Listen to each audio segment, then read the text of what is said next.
Everyone good morning. তোমাদের সকলকে স্বাগত মনিকা ডেলি ব্লগে। তোমরা ব্লগটি দেখতে থাকো, আশা করি তোমাদের খুব ভালো লাগবে। এখন বাজে সকাল 7টা। এখন থেকে আমি ব্লগটা শুরু করলাম। অনেক কাজ রয়েছে, ফুল তোলা রয়েছে, সেগুলো তোমাদের সাথে শেয়ার করব। এখানে দেখো বাজার থেকে কি মাছ নিয়ে আসলো সেটা এখন বের করে নিচ্ছি। তা চিংড়ি মাছ আর হচ্ছে রুই মাছ। তা চিংড়ি মাছটা একদম ভালো টাটকা ছিল, মানে আমাদের পাশেই যে বিল আছে সেখানকার এই চিংড়ি মাছগুলো। আর রুই মাছগুলো যাই হোক চালানি রুই মাছ। তা এই মাছগুলো বাজার থেকে নিয়ে এসছে। মাছগুলো কেটে, মানে চিংড়ি মাছটা কেটে মাছগুলো ভালো করে ধুয়ে নেব। আর এই রোজ রোজ মাছ মানে ভালোও লাগে না। তা যাই হোক, মাছ ছাড়া ওদিকে ভাতও খাওয়া যায় না, ছেলে মাছ ছাড়া ভাত খেতে চায় না। এই দেখো, আর এখানে দেখো চিচিঙ্গা কেটে নিয়েছি। এই চিচিঙ্গাটা রান্না করব। ওই যে ডিম, মানে ডিমটাকে এই যে ভুজিয়া করে নিয়েছি। যখন নাকি চিচিঙ্গাটা রান্না মানে হয়ে যাওয়ার আগে, মানে নামানোর আগে এই ডিম ভুজিয়াটা দিয়ে রান্না করলে না খুব টেস্টি হয় খেতে। আর এখানে দেখো কিছু ভাত রয়েছে কালকে। আর এখানে দেখো মাছগুলো এখন ভেজে নিচ্ছি, রুই মাছগুলো। রুই মাছটাও ভালোই ছিল, কিন্তু আর কি চালানি, মানে বেশি না। তা মাছগুলো যাই হোক ভেজে নিয়ে একটা দুটো পাতলা ঝোল রান্না করব, আর কিছুটা মাছ টক দই দিয়ে রান্না করব। আর এখানে দেখো আমসত্ত্বগুলো কত সুন্দর শুকিয়ে গেছে, মানে ভীষণ রোদ উঠছে তো, তাই আমসত্ত্বগুলো শুকিয়ে গেছে। কিন্তু বেশি তো আম নেই ঘরে। আর এখন ঠ্যান ভয়ে তুই ঠ্যান ভয়ে প্যাকেটটা ওই গেটের বাইরে গিয়ে লুকিয়ে আসলি। হ্যাঁ, হ্যালো হ্যালো হ্যালো হ্যালো। তারপরে রান্না বান্না করে সমস্ত কাজকর্ম করে স্নান করে পুজো দেওয়া হয়ে গেছে। আর আজকে ঠাকুরের জন্য যাই হোক অনেক সুন্দর করে ফুল দিয়ে সাজিয়ে দিতে পেরেছি, অনেক ফুল মানে পেয়েছি কেন। আর এখানে দেখো জবা ফুল গাছটা এত ফুল ফুটেছে, মানে 42টা না 45টা জবা ফুল ফুটেছে, মানে এত ফুল ফুটেছে। গাছটা পুরো লাল হয়ে রয়েছে। ঘুম থেকে উঠে দেখি গাছটা পুরো লাল, এত ফুল ফুটেছে। মনে হচ্ছে একদিনই সব ফুটে গেছে, আর মনে হয় ফুটবে না, এই রকম। এত সুন্দর লাগছে গাছটা, আর গাছটা দেখতেও সুন্দর হয়েছে। আর গাছটায় তো কুড়ি ভর্তি।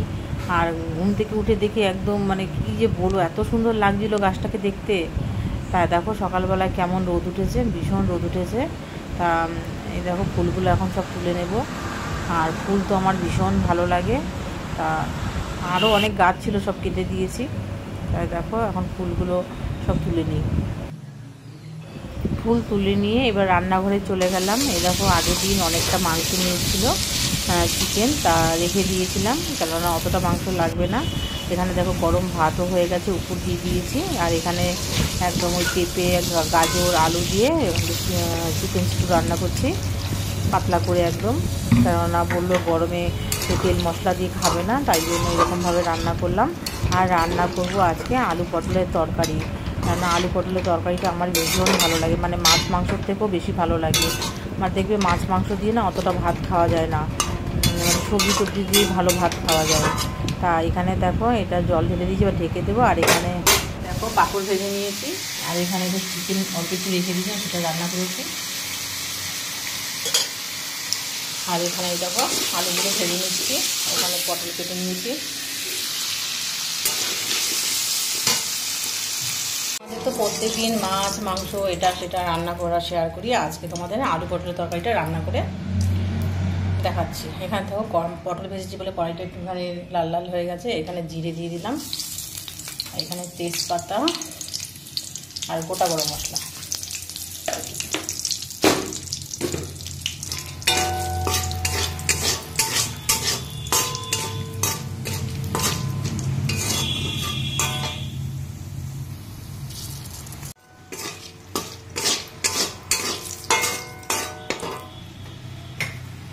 এর মধ্যে পেঁয়াজ দিয়ে দেবো।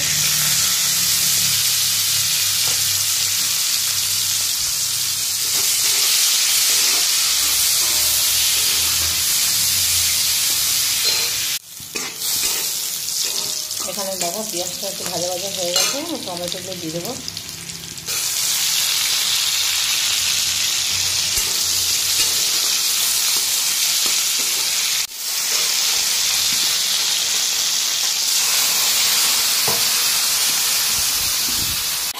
বাবা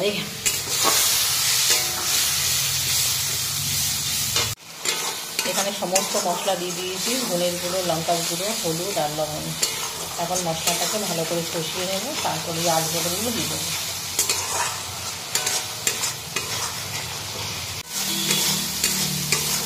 এখানে দেখো মশলাটা ভালো করে কষানো হয়ে গেছে। এখানে আলু আর পটলটা ভেজে রেখেছি, এর মধ্যে দিয়ে দেবো।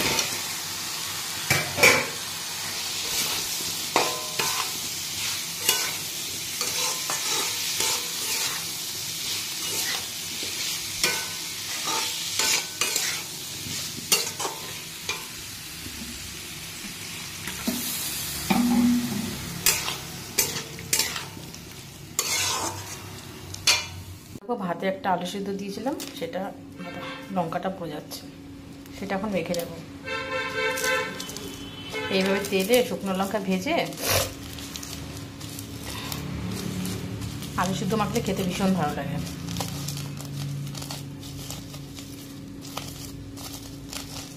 তিনটে শুকনো লঙ্কা দিয়েছি ওইটুখানি আলু সিদ্ধ।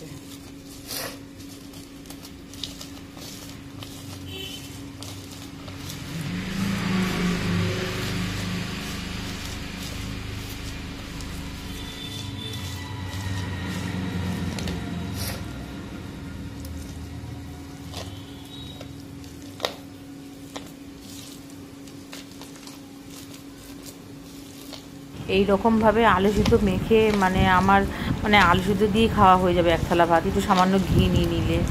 আর এরকম শুকনো লঙ্কা তেলে ভেজে আলু সিদ্ধটা মাখলে না খেতে ভীষণ টেস্টি হয়। কাঁচা লঙ্কা দিয়ে মাখি একদম কম, এইটা শুকনো লঙ্কা দিয়ে মাখলে আমিও পছন্দ করি, আমার ছেলেও পছন্দ করে। আর আলু সিদ্ধ মাখাটা একটু ঝাল ঝাল হয়েছিল, খেতে ভালোই হয়েছিল। তা এই দেখো এখন আলু সিদ্ধটা মেখে নিচ্ছি, ওইদিকে তো আলু পটলটা ঢেকে দিয়েছি, ভালো করে কষিয়ে নিচ্ছি। আর কে কে এরকম আলু সিদ্ধ খেতে ভালোবাসো অবশ্যই কমেন্ট করে জানিও।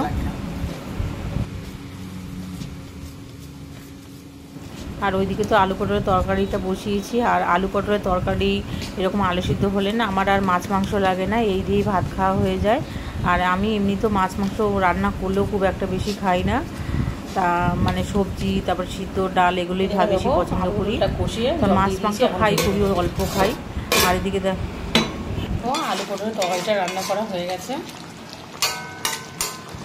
আলু পটলের তরকারিটা দেখতে কেমন হয়েছে অবশ্যই কমেন্ট করে জানাবে।